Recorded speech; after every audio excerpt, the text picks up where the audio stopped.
Hello दोस्तों, welcome for seated in education hub. चलिए start करने जाते हैं भाषा के बारे में, लैंग्वेज के बारे में। तो चूंकि आप पढ़ रहे हैं इंग्लिश इंग्लिश पेडागोजी या इंग्लिश भाषा, तो आइए सबसे पहले हम बात करने जा रहे हैं लैंग्वेज के बारे में कि लैंग्वेज एक माध्यम होता है, एक मीडियम होता है क्या करने का, अपनी आइडियाज को, अपने फीलिंग्स को, अपनी थॉट्स को एक्सप्रेस करने का। क्या पता होना चाहिए आपको अपनी किस किस को, आइडियाज को, थॉट्स को, फीलिंग्स को एक्सप्रेस करने का ये क्या होता है, माध्यम होता है। और ये भी पता होना चाहिए कि हमारे वर्ल्ड मतलब संसार में, पूरी दुनिया में कई प्रकार की भाषाओं का प्रयोग किया जाता है। हिंदी, मराठी, मलयालम, गुजराती, इंग्लिश वगैरह बहुत सारे भाषाओं का प्रयोग किया जाता है। लेकिन यहाँ पे दो पॉइंट याद रखने की जरूरत है, एक लैंग्वेज होता है और एक स्क्रिप्ट होता है। ठीक है, दोनों अलग अलग होते हैं, एक भाषा अलग होती है और स्क्रिप्ट अलग होते हैं। ठीक है, और दोनों का कोई स्पेसिफिक रिलेशन नहीं है दोनों के दरमियान। लैंग्वेज अलग होता है, स्क्रिप्ट अलग होता है।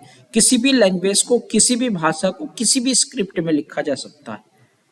कोई ऐसा नहीं है कि किसी भाषा को किसी पार्टिकुलर स्क्रिप्ट ही में लिख सकते हैं। जैसे ऐसा नहीं कि आप इंग्लिश को हिंदी में लिख सकते हैं या इंग्लिश को इंग्लिश ही में लिख सकते हैं, इंग्लिश को हिंदी में भी लिख सकते हैं, उर्दू में भी लिख सकते हैं, किसी में भी लिख सकते हैं।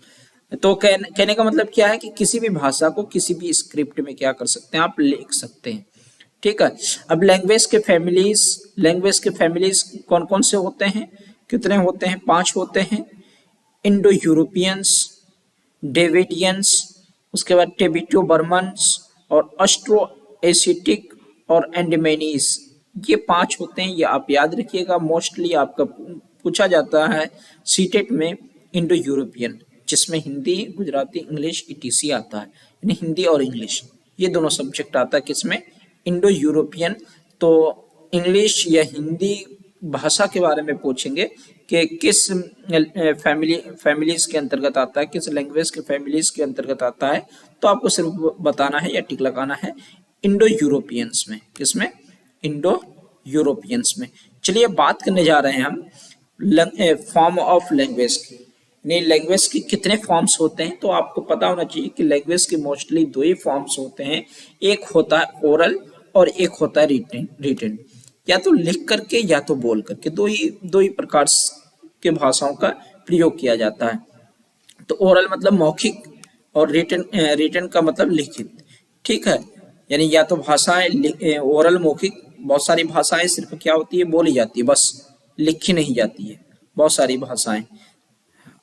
भाषाएं जैसे सुरजापुरी वगैरह की तरफ जाएंगे आप बिहार में, तो वहां पे जैसे सुरजापुरी भाषा है वो सिर्फ ओरल है, ओरली बोला जाता है, लिखा नहीं जाता है। ठीक है, लेकिन इंग्लिश और हिंदी या ऐसी मलयालम, बंगाली, ये सब ओरल भी है और रिटन भी है। ठीक है, लेकिन सबसे ज्यादा वैल्यूएबल कौन सा लैंग्वेज होता है? रिटन वाला। जो लिखा वाला लैंग्वेज होता है, रिटन वाले, वो सबसे क्रेडिटेबल होता है या मोर स्टेबल होता है। ठीक, वो सबसे ज्यादा प्रभावशाली बोल सकते हैं आप। अब कैरेक्टरिस्टिक्स ऑफ लैंग्वेज की क्या क्या कैरेक्टरिस्टिक्स होते हैं उसके बारे में बात करने जा रहे हैं। सबसे पहले लैंग्वेज जो है ये सिंबॉलिक और डायनेमिक होता है।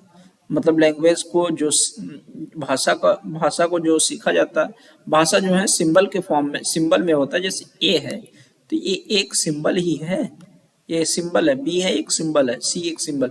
और डायनामिक होता है, ये चेंज होते रहता है, परिवर्तनशील होते रहता है। ठीक है, परिवर्तन होता है। और दूसरा पॉइंट ये है कि आपका जो लैंग्वेज है ये कम्युनिकेशन का माध्यम होता है। आपको पहले बता चुके हैं कि ये मीन्स ऑफ कम्युनिकेशन होता है। ठीक है, और किसी भी निर्देश देने का माध्यम भी होता है। और भाषा एक प्रकार का आर्बिट्री भी होता है।